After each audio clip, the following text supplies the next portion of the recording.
If you've been afraid to use color in your home because you're worried it'll look wrong in 5 years, I get it.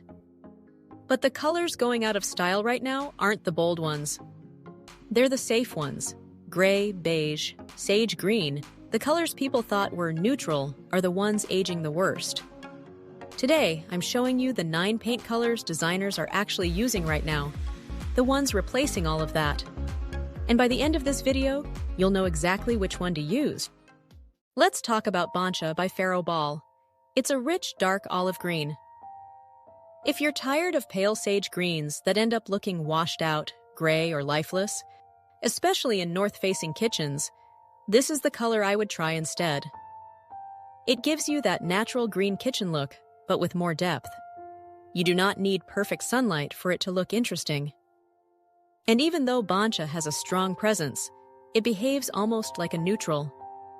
To really make it pop, you want high contrast. Use Bancha on the cabinets, then keep the walls clean and crisp with an off-white like Faro and Ball strong white. Then bring in raw, unlacquered brass hardware, warm wood details, and little touches of soft pink, beige, or brown. That combination keeps the dark green from feeling too heavy while still letting your kitchen look incredibly rich. Next on the list is Townsend Harbor Brown by Benjamin Moore. This is a beautiful choice for kitchens that open into a dining area because it solves a very real design problem. The kitchen needs to feel clean and practical, but the dining area needs warmth, mood, and a little more softness. Even though it has brown in the name, this color is not actually a true brown, but more like a deep burgundy mixed with clay. Think of old leather, rich, dark, and a little red, but not bright. That clay base is the secret ingredient that makes it work, and it brings an immediate sense of luxury and warmth. This color looks especially beautiful with Calicotta Viola marble, because the burgundy movement in the stone picks up the same reddish tones in the paint. To keep the room from going too dark, balance it with light dining chairs, warm wood floors, and simple brass lighting. That way, the burgundy becomes the rich accent in the room, not something that takes over the whole kitchen. The last color for the kitchens is Downpipe by Faro and Ball. This is the color I would use in a narrow galley kitchen or a small butler's pantry. Most people see a small kitchen space and immediately go white, hoping it will make the room look bigger. But in these little tucked-away spaces, white can sometimes do the opposite. It shows every awkward corner, every cabinet line, and every shadow, so instead of making the room look bigger, it can make the space look even more narrow. Downpipe does the opposite. It's a dark charcoal with a deep blue undertone, and it gives a small kitchen space more character instead.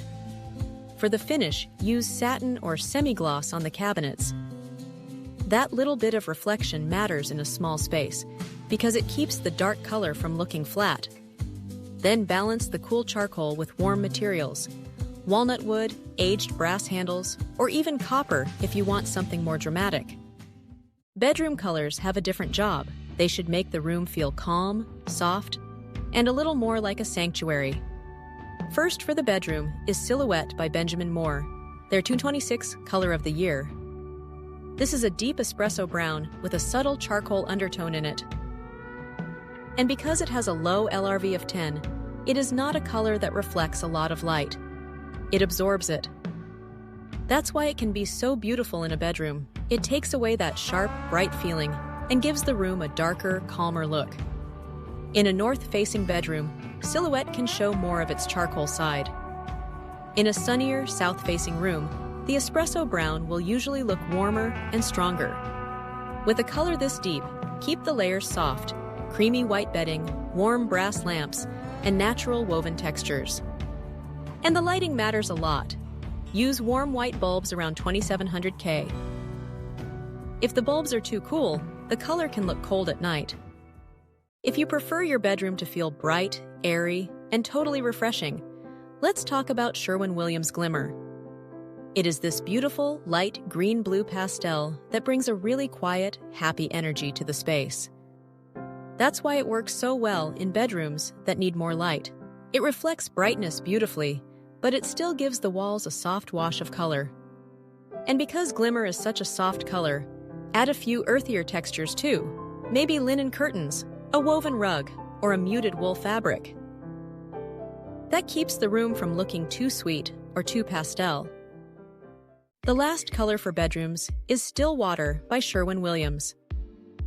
This is a deep, dark blue-green that works beautifully in a small bedroom.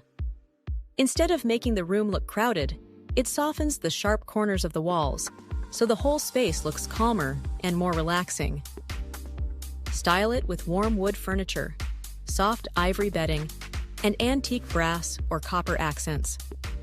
Then add one warmer accent, like cocoa or muted terracotta, through a pillow or throw blanket. Bathrooms are tricky because clean can turn cold very quickly. White sounds safe, but under bright vanity lights, it can start to look too clinical. And that's why Peignoir by Farrow & Ball is such an interesting choice. It's a soft, dusty pink with a muted gray undertone. It still keeps the bathroom light, but it adds more warmth than plain white or pale gray. Then pair it with a medium-tone oak or walnut vanity. That natural wood grain gives the room some weight, so the pink doesn't feel too delicate. Finish it with white marble and polished nickel hardware. Another bathroom color worth looking at is Green Blue by Farrow & Ball. This is a soft blue-green that changes with the light, and it gives the room color without making it look too dark.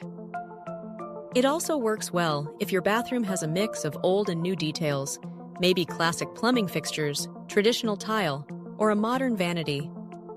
Keep the materials simple: white stone look floor tile, and natural white oak for the vanity or trim. Hallways and entryways are the one place where you can be a little braver with color. You don't sit there for hours, so the color doesn't have to be as calming as a bedroom or as practical as a kitchen. For this kind of space, look at Sherwood Tan by Benjamin Moore. It's a warm golden tan that works well in hallways because it helps connect lighter rooms and darker rooms without making the transition feel too sudden. And because hallways often have less natural light, the undertone matters. Some tans can turn green or dull in shadowy corners, but Sherwood Tan keeps more of that warm golden look. To keep it from feeling too dark, pair it with warm white trim. Then add a rustic console table, a large mirror, and a few gold or brass picture frames on the wall. One last thing before you go pick a color. The biggest mistake people make isn't choosing the wrong color, it's skipping the sample. Every single one of these colors looks different in your home than it does on a screen or a paint chip. Get a sample, put it on your actual wall, and look at it morning, afternoon, and night before you commit. That's the difference between a color that looks like the inspiration photo and one that doesn't. So, which color do you like the most? Tell me in the comments. I read every single one, and I'd love to know which room you're tackling next.